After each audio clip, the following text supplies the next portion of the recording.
qiso murugo badan, waana qiso xanuun badan oo tusaale inoogu filan.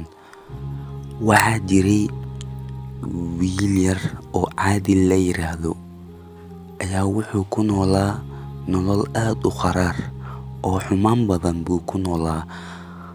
Khamri buu cabi jiray, hablaha ayuu la tuman jiray, fasahaad badan buu ku noolaa, gabdhaha ayuu meelaha ku ugaarsan jiray.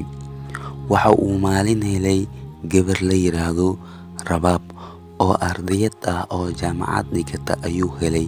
Taleefankeedii buu helay, wuu wacay, wuu la hadlay, si wanaagsan bay u sheekaysteen.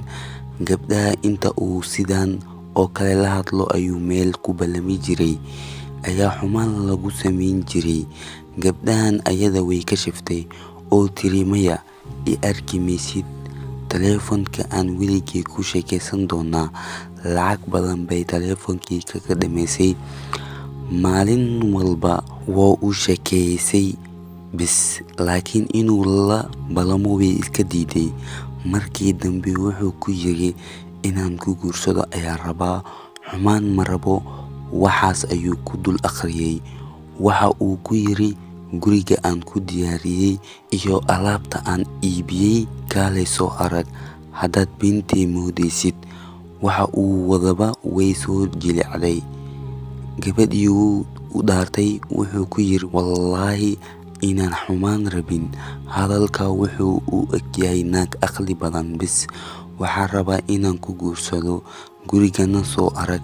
Maalin subax ah, gabadha kulliyad ayay dhigataa jaamacadda. Aabaheed ayaa subaxii sii qaada, duurkeeni soo qaada. Saas ayay ku noloshahay. Aabaheedna waa oday aad u daran oo kulkulul yahay. Rabaab subaxdii markii odaygii meeshii dhigay ayay ballantay inankii ku tiri kaale meeshaas igu imow. Jaamacaddii horteeda meeshii buu ugu yimid, wuu kaxeeyey, meeshii buu la tagay, guri buu tusay oo kireysatay asxaabtiisa. Qaar bay asxaab yihiin. Gurigii buu tusay, waa kan adiga iska leh, gurigana xumaan iga badal dhahdid waa kaa badalaa. Balaa ayuu ku yiri. Gabadhii wuxuu wadaba uu tuntay, bas wuxuu ku yiri jaraab baa inoo soo qabanaa, si yara joog. Gurigii ayuu kor igu qufulay, wuu baxay, baabuurkiisii buu ka xistay, si xun buu u waday. Ha iga habsaamin bay tiri, aabahay baa isoo doonayay.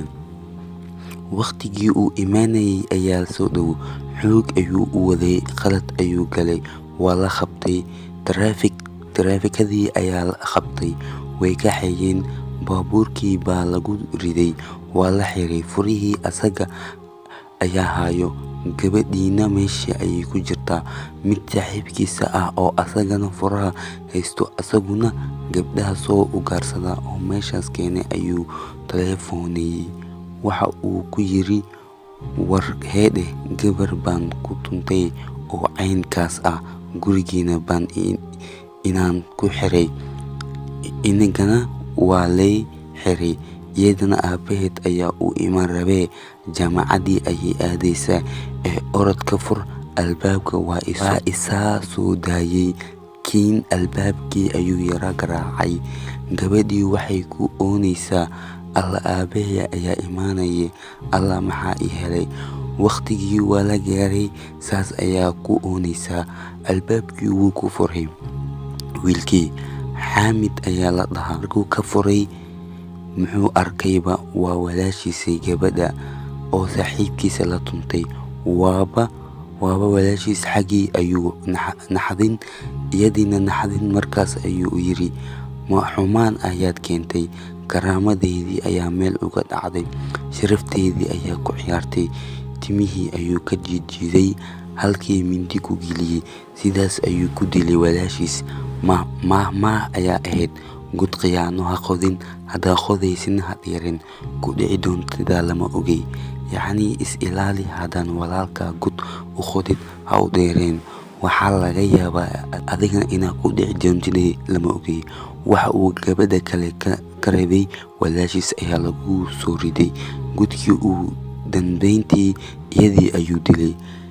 Ilaahayou na hanuuni, aamiin. oo soo hanuuni intii hanuun u baahan oo dhan, aamiin.